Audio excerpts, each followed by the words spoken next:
Welcome back to the deep dive. For months, we've been tracking global flashpoints, but what happened over the past few days, it wasn't just a flashpoint, it was something more. It was a seismic shift. I think that's the only way to describe it.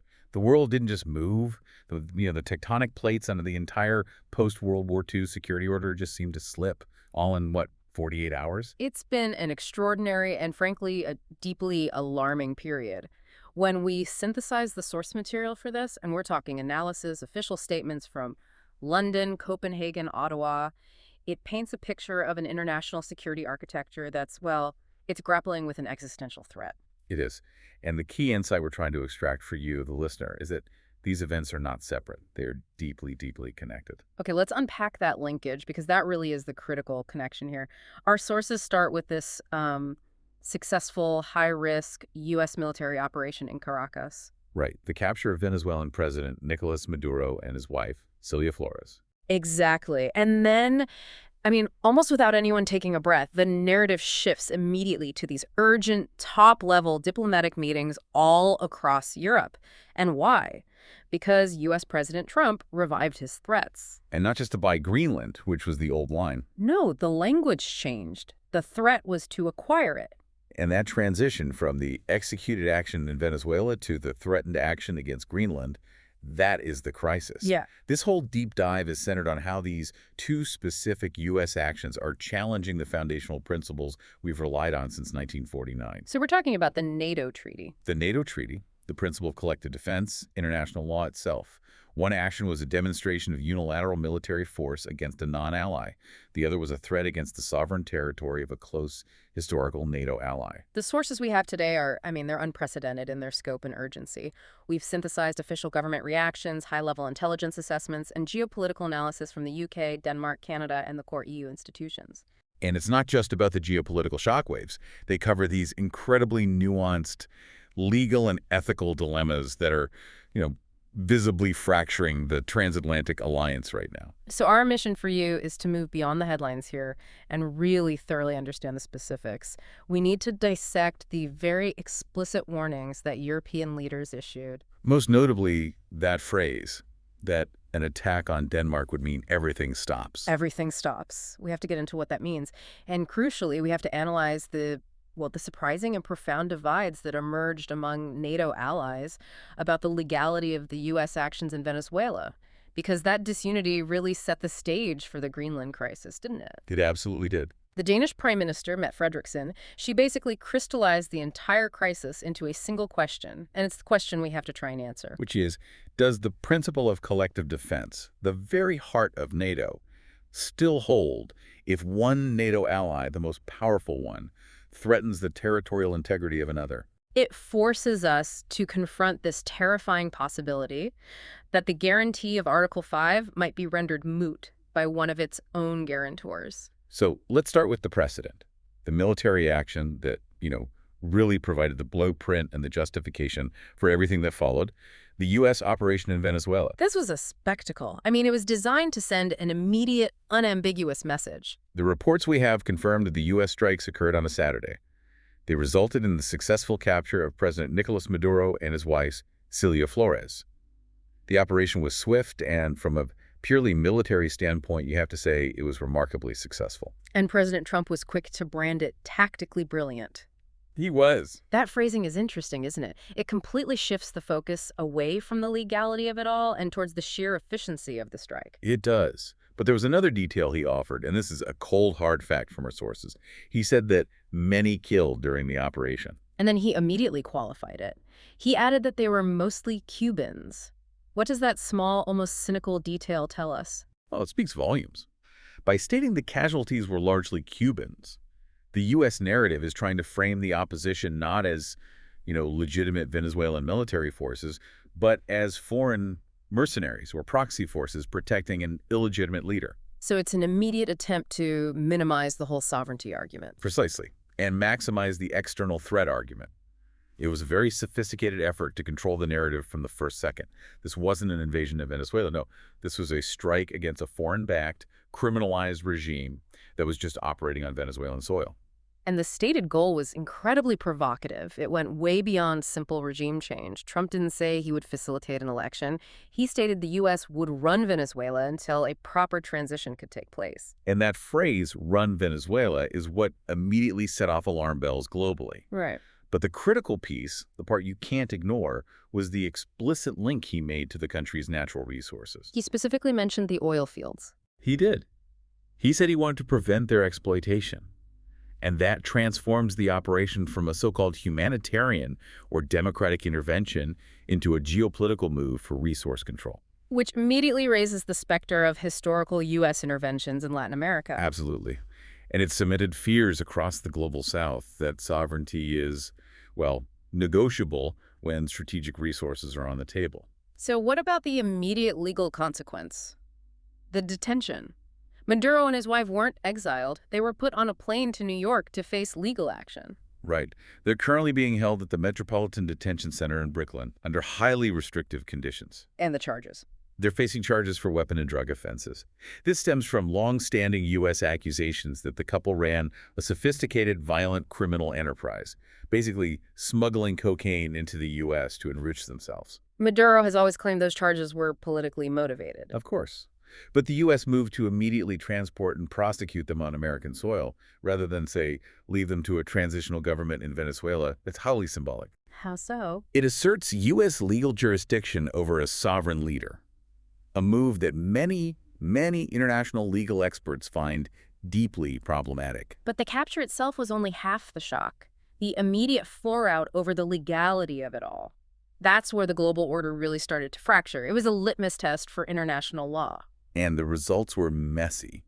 Very messy. The UN came out swinging, didn't they? I did. A strong condemnation, specifically from Secretary General Antonio Guterres and Undersecretary General Rosemary DiCarlo. Their deep concern was that the fundamental rules of international law had not been respected. Which rule specifically? The prohibition on the use of force against a sovereign state without Security Council approval or a really clear self-defense justification. DiCarlo hammered this point home during the Security Council session, pointing to the precedent this sets for future unilateral actions. But Europe was far from unified, and that's the crucial point for the NATO alliance, isn't it? It is. The EU's High Representative, Kaja Kallas, did issue a statement calling for restraint. It was co-signed by 26 EU nations, plus Canada and Norway. But one EU nation declined to sign. That reveals a pretty profound fracture line. That holdout was Hungary. Prime Minister Viktor Orban's government has consistently challenged the EU's foreign policy consensus.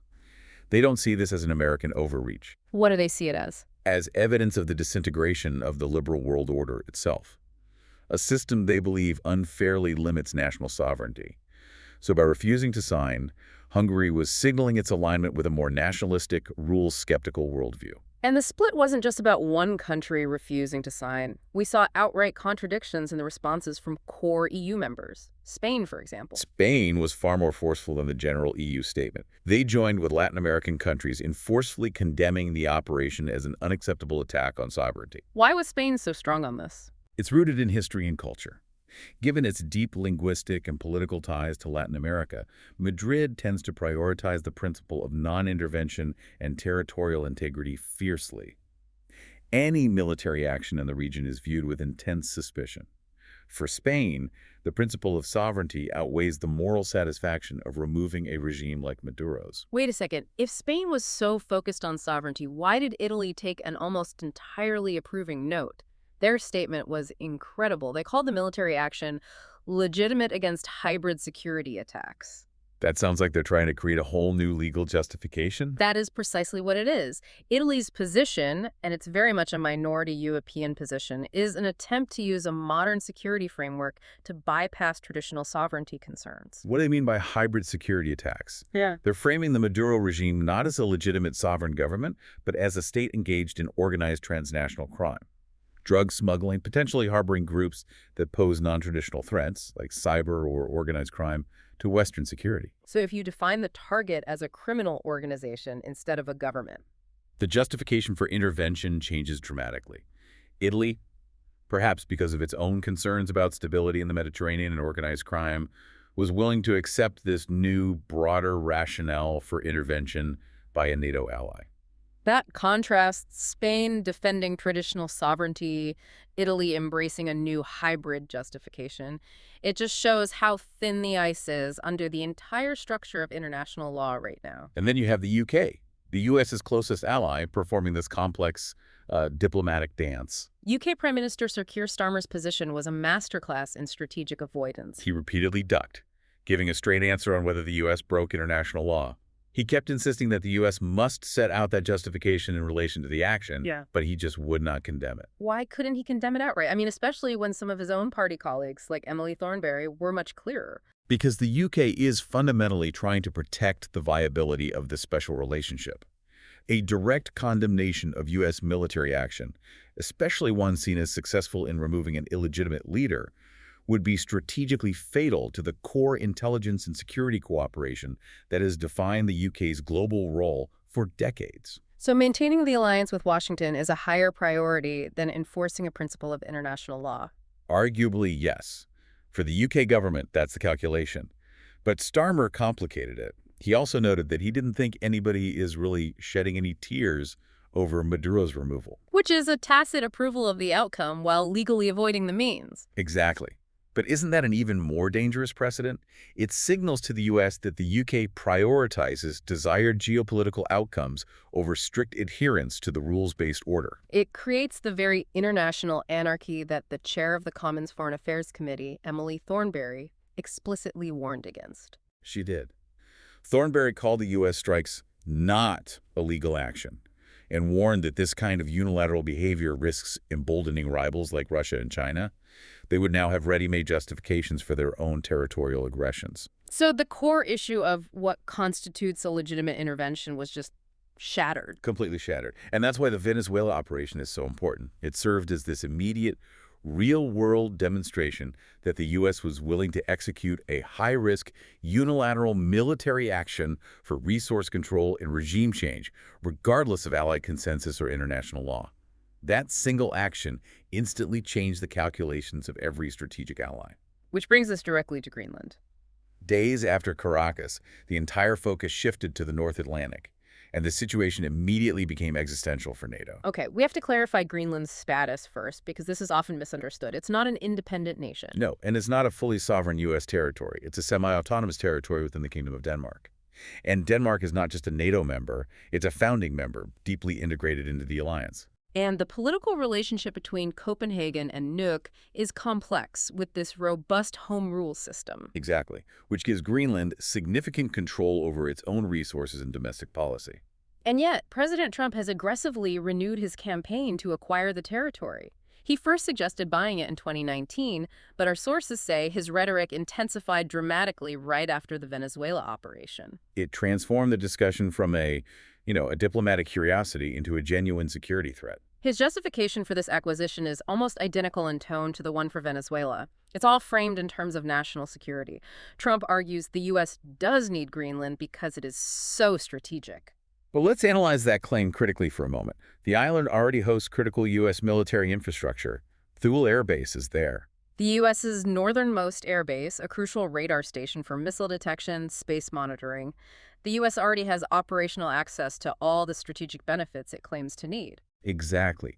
So the desire for annexation isn't about gaining access to military resources. It's about securing absolute sovereignty over a vast territory, a territory rich in rare earth minerals, and with an increasingly strategic position as Arctic sea lanes open up. It suggests a zero-sum calculation. That strategic control has to be guaranteed by ownership, not by alliance agreements like NATO. And the timeline he gave was shocking. Speaking to reporters on Air Force One, he didn't just muse about it. He gave specific windows for action. He said, we'll worry about Greenland in about 2 months, and then let's talk about Greenland in 20 days. That signals immediacy. It's not some far-off dream. That level of rhetoric forced Copenhagen to treat the threat as imminent and serious, not just, political bluster. And it happened in an environment where trust was already completely eroded. This is a chilling fact from our sources. Even before the Venezuela action, a Danish intelligence agency had, for the first time in its history, formally described the United States as a potential security risk to Denmark. Think about the mechanics of that. For an intelligence service to list an ally as a security risk, That means shifting resources, adapting your defense posture, reevaluating sensitive data sharing. It indicates a profound underlying lack of faith in the alliance, even before the shooting started in Caracas. This is where the Canadian perspective becomes so invaluable. They're a key Arctic player, close allies of both Denmark and the U.S., and they immediately connected the two crises. How exactly did they see Venezuela as the blueprint for Greenland? It's a clear four-step process, as one Canadian official outlined it. First, you declare the target territory illegitimate or strategically vital beyond what an alliance can provide. Okay. Second, you demonstrate a willingness to use overwhelming unilateral force, ignoring international consensus. Venezuela was that demonstration. Right. Third, you justify the action using highly charged rhetoric about national security or resource control.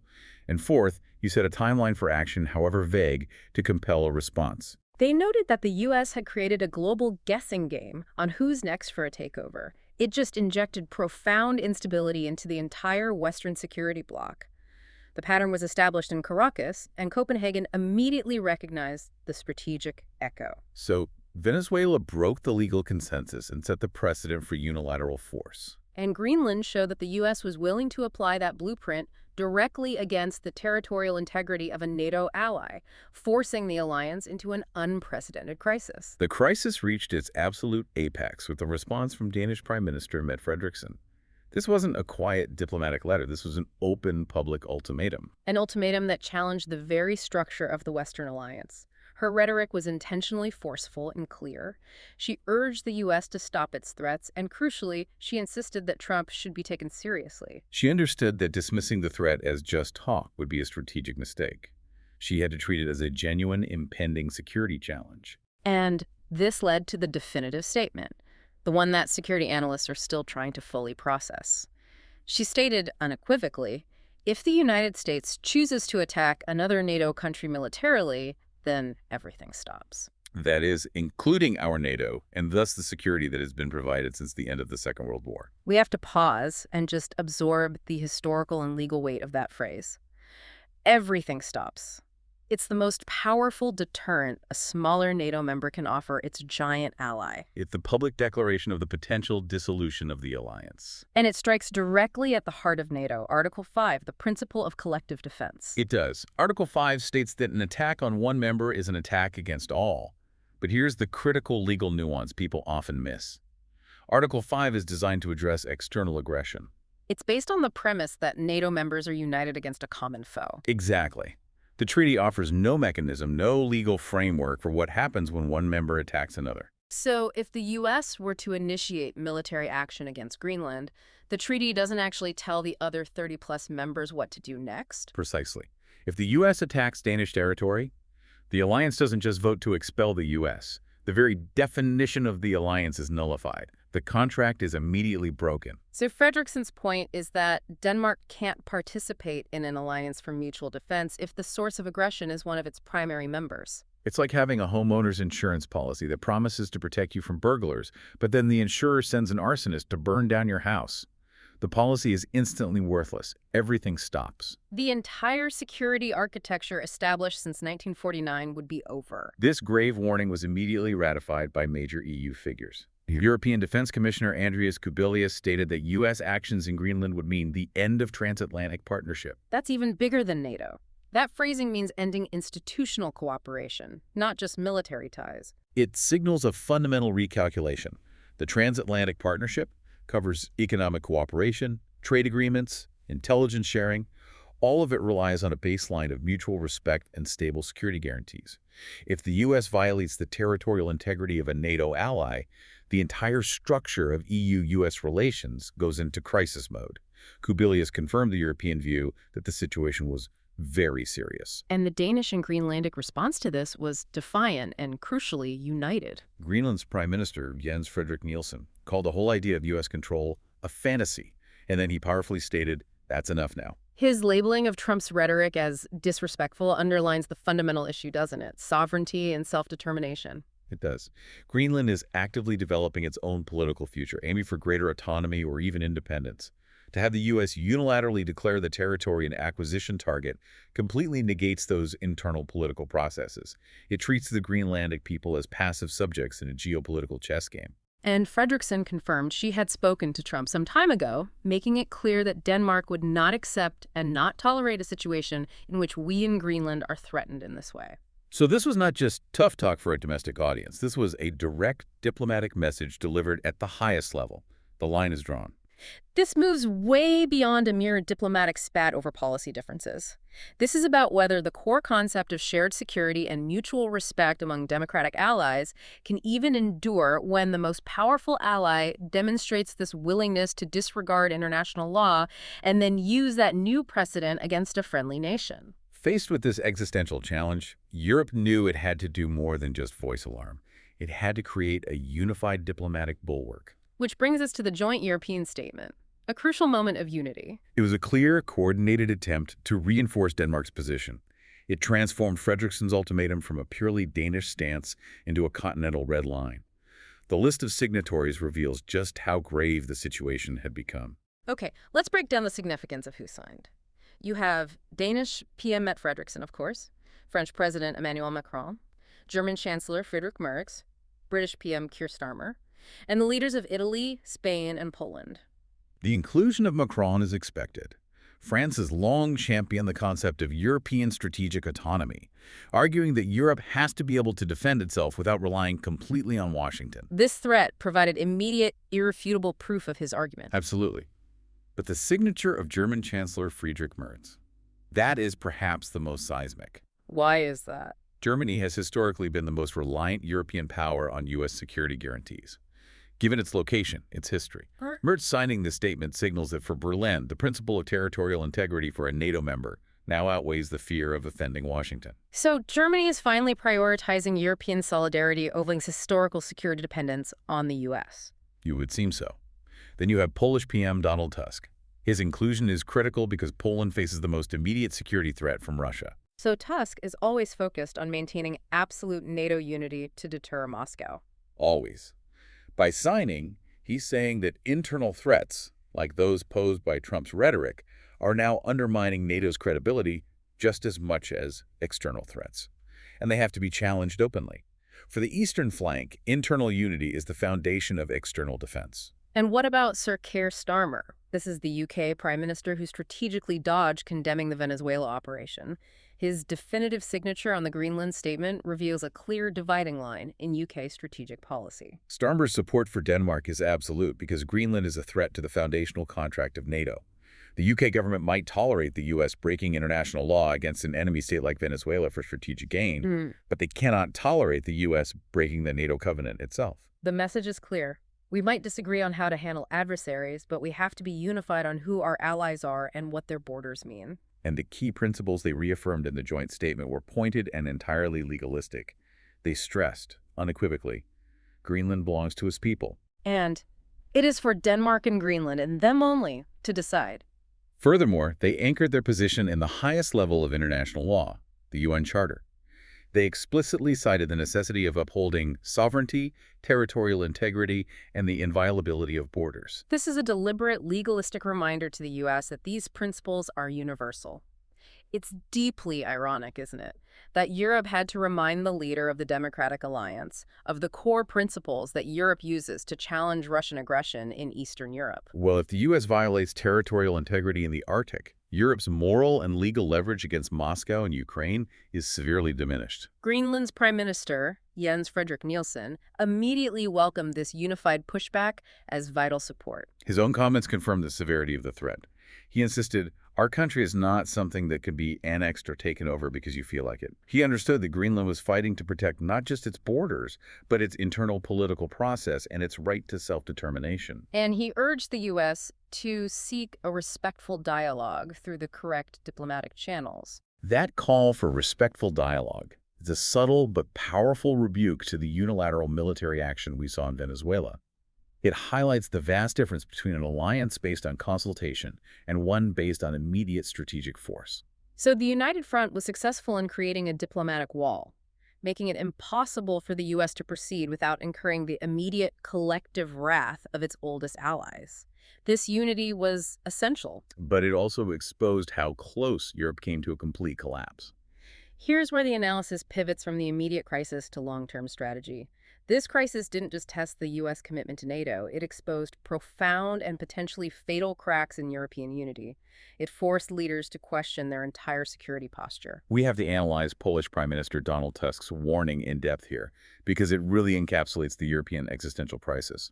Tusk wrote that Europe is finished without unity and won't be taken seriously if it is weak and divided, neither enemy nor ally.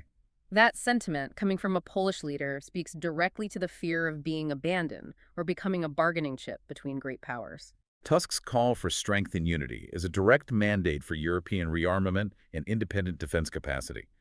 His core message was, we must finally believe in our own strengths. We must continue to arm ourselves. We must stay united like never before. One for all and all for one. Otherwise, we are finished. That's more than a policy recommendation. It's a desperate plea for strategic autonomy, and it's driven by the sudden, terrifying realization that the traditional security guarantor, the U.S., is now fundamentally unreliable. And Tusk's fear of Europe being weak and divided connects directly back to that fractured response to the Venezuela operation. Right. The inability of Europe to collectively condemn an illegal military action by its biggest ally shows a fundamental lack of consensus on the most basic tenets of international behavior. We saw those splits play out in minute detail.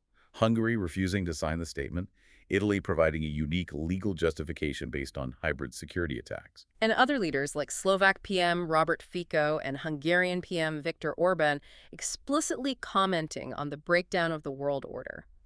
When leaders like Orban in particular speak of the disintegration of the liberal world order, they're confirming that the consensus-driven, rules-based system is being dismantled from within. And they see this as a strategic opportunity to move toward a more nationalistic, transactional global system. So the Venezuela-Greenland sequence sets a devastating international precedent, one that external rivals will undoubtedly exploit. Emily Thornberry, the UK politician we mentioned earlier, she nailed the long-term risk. The Venezuela operation risks emboldening Russia and China. The core issue is the breakdown of the consensus on what constitutes legitimate intervention. If the U.S. can invade a sovereign nation to seize oil fields under the vague banner of anti-crime or hybrid security, then it fatally compromises the legal framework used to restrain rivals. What leverage does Europe have to challenge Chinese claims in the South China Sea, or Russia's justification for actions in neighboring states, when the leader of the Democratic Alliance has demonstrated that sovereignty is optional for geopolitical gain? If the U.S. uses the removal of an illegitimate president as justification for war, where does that end? Does that definition extend to any leader a superpower disagrees with? And if NATO allies can't even agree on that fundamental definition of legitimacy, then Tusk's vision of a continent that is finished moves from a warning to a prediction. The challenge is defining what rules still apply, and who is responsible for enforcing them when the alliance itself is the threat. This crisis has forced European defense planners to consider scenarios that were, unthinkable just a week ago. They are now actively analyzing not just how to defend against Russia, but how to manage a potential security conflict with the United States over territory like Greenland. This redirection of focus and resources is the ultimate sign of the alliance's immense strain. So after synthesizing this extraordinary stack of sources, what is the core knowledge nugget for you, the learner, trying to process these interlocking crises? Well, we've established that the U.S. military action against a non-NATO state, Venezuela, was instantly viewed as a viable, tested blueprint for aggressive action against a NATO ally, Denmark and Greenland. The immediate, violent transition from one crisis to the threat of a completely different and far more dangerous action against a close partner, it just demonstrates the profound instability created by unilateral action. And the crisis challenged the entire transatlantic partnership. It forced European leaders to abandon diplomacy and issue a rare unified statement upholding the most fundamental principles of the UN Charter sovereignty and territorial integrity. And they were doing this as a direct response to a threat from within the NATO alliance itself. This is an alliance defending itself from its own leader. The core takeaway, which is driven home by the specific warnings of leaders like Frederickson and Tusk, is that security alliances are only as strong as the consensus on their fundamental rules. When sovereignty and territorial integrity are openly questioned or threatened by allies, the established post-WWII security order faces immense, potentially fatal strain. The contract of mutual defense is fundamentally invalidated. The disunity over Venezuela demonstrated the lack of political unity necessary to challenge the U.S. on legal grounds.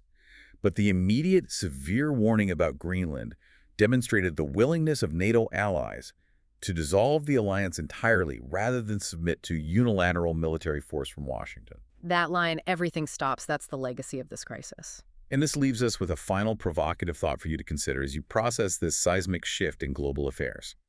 If the world's most powerful military alliance, NATO, cannot agree on whether military action against a sovereign nation is illegal, or if one member can threaten another with force, what does the guarantee of collective defense truly mean for the rest of the world? And if Europe's historic guarantor of security, the United States, is now being formally described by its own allies' intelligence agencies as a potential security risk, what new defense postures must European nations now seriously consider? Does Tusk's mandate for rapid armament and independent European unity become an immediate necessity rather than a long-term goal?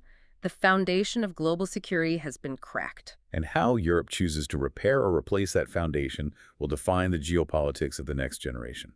A lot to reflect on and a deep dive that will require continuous tracking. We appreciate you joining us for this essential synthesis of the sources. We'll see you next time.